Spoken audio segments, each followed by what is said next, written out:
Bir qizning buvasi kechasida kamroq yurish kerak, shomdan keyin yurib bo'lmaydi deb doim ogohlantirar ekan. Bir kuni shomdan keyin o'rtog'ini uyiga yotgani chiqib ketayotganda buvasi yana ogohlantiribdi. Senga ming marta aytganman, shomdan keyin ko'chada yurib bo'lmaydi. Har qancha ishing bo'lsa, shomdan oldin bitirgin deb. Jimpin ilashtirib yoki bironta jimpin chopib ketmasa bo'ldi kechasida shom paytida yuraverganingdan debdi buvasi. Qiz buvasiga qarab, "Buva, nimaga doim shunaqa narsalarni gapirasiz? Men qo'rqmayman, bunaqa narsalarga ishonmayman" deb o'rtog'ining uyiga chiqib ketibdi. Qiz o'rtog'i bilan mahalladosh ekan. Uyning orasida bitta uy bor ekan xolos. Eshik tagida qiz o'rtog'i kutib turgan ekan. Qiz o'rtog'ining oldiga kelib, "Buvim xalat bo'lib qolganlar, tavba, kechasi jimpin deydilarmi?" desa, ismini sekinroq ayt, bu narsa rostdan ham bor desa, "Sen ham shunaqa narsalarga ishonasanmi? Men umuman ishonmayman" deb uyga kirib ketibdi qiz. Qizni qulog'iga oyisining ovozi eshitila boshlabdi. "Ruxshona" deb 2 marta chaqiribdi. Qiz xonadan yugurib chiqib ketsa, o'rtog'i "Qayerga ketyapsan?" desa, "Oyim chaqiryapti, hozir chiqaman" deb uydan yugurib chiqib ketibdi. Ruxshona yugurib uyga chiqsa, oyisi uxlayotgan ekan. Oyisini uyg'otib, "Oyi, chaqirdingizmi?" desa, "Tushundimsan, men seni nima chaqiraman, tinchlikmi?" debdi. "Siz ovozingizni eshitdim, Ruxshona deb chaqirdingiz" desa, "Men seni chaqirmadim, bor yotib uxla" debdi. "Men o'rtog'imga bo'laman" deb o'rtog'ining uyiga yana qaytib chiqib ketibdi. Qiz o'rtog'ining uyi tomon yurishda boshlaganda orqasidan kimdir yurayotganini his qiladi. Qadam tovushlari ship-ship eshitiladi. Qiz to'xtaydi. To'xtasa qadam tovushlari ham to'xtaydi. Qiz ko'zini qirib bilan orqaga qarasa, orqada hech kim bo'lmaydi. Qiz yana sekin yurishda davom etadi. Qadam tovushlari bu safar yaqinroqdan eshitiladi. Qiz yana to'xtab sekin orqasiga qarasa, orqada hech kim bo'lmaydi. Qiz qo'rqib ketganidan o'rtog'ining uyi tomon yuguradi. Qadam tovushlari ham u bilan teng-teng yuguradi. Qiz to'xtab orqasiga qarab, "Nimasan deyman" deb o'girilganida kimdir qizni yuziga tartib tushiradi. Qiz qattiq qo'rqib ketganidan hushdan ketib qoladi. O'ziga kelganda esa og'zi qulog'iga yetib qolgan bo'ladi, ya'ni qiyshayib qolgan bo'ladi. Rostdan ham jin chalib ketgan bo'ladi.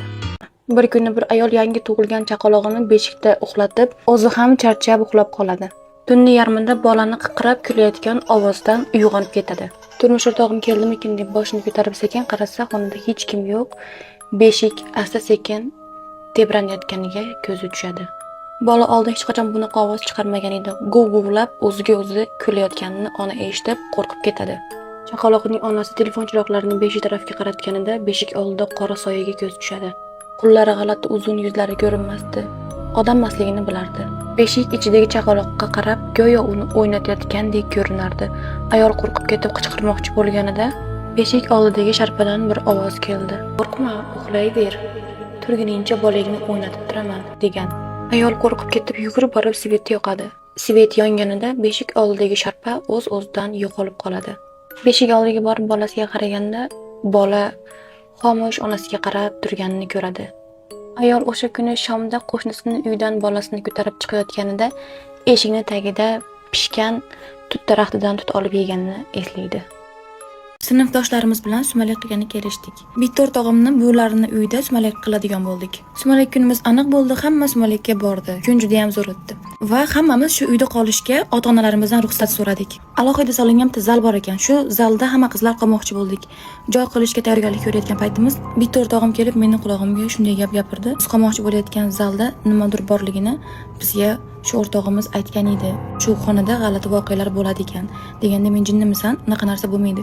Bo'lsa ham biz ko'pchiligimiz-u maza qilib qo'rqib sovda quchoqlashib yotamiz deb hazillashib kuldik. Ahot kechki paytga 2-3lar atrofida edi. O'z-o'zidan eshik ochildi. Biz o'yladik, o'rtog'imizni kenayasi kelyapti deb o'yladik. Eshik tomonga hammamiz qarab turdik, kim kirarkin deb. Svetni o'chirmasdan yotishga qaror qildik, lekin afsuski biz qishloq joyda bo'lganimiz sabab o'sha paytlar svet o'chib turardi. Svet o'z-o'zidan o'chib qoldi. Birdan bitta o'rtog'imiz o'z-o'zidan baqirib yubordi. "Nima bo'ldi?" desak, "Kim hazillashyapti men bilan qorong'uda, qo'rqitmaylar, o'zi qo'rqyapman" dedi.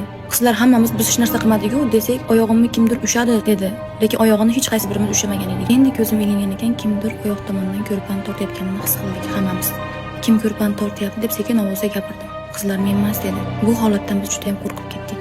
Hammamiz telefonlarimiz chirog'ini oyoq tomonga qaratishga kelishdik. Chiroqlarni oyoq tomonga qaratganimizda eshikdan qanaqadir qora soya chiqib ketganiga ko'zim tushdi. Bu narsani faqat men emas, qizlar ham ko'rishdi va juda qattiq qo'rqib ketdik. O'rnimizdan turib o'tirib oldik. Shu payt svet kelib qoldi. Hammamiz yana bitta joyga o'ranib, boshimizni o'rab yotib oldik. Yotgan paytimizda ustimizdan nimadir yugurib o'tib ketdi. Bu narsani hammamiz his qildik. Qanaqadir oyoq hammamizni bosib o'tib ketdi. Meni qo'limni kimdir qo'lini, kimdir sonini bosib o'tib ketdi. Shu uyda nimadir bor ekan.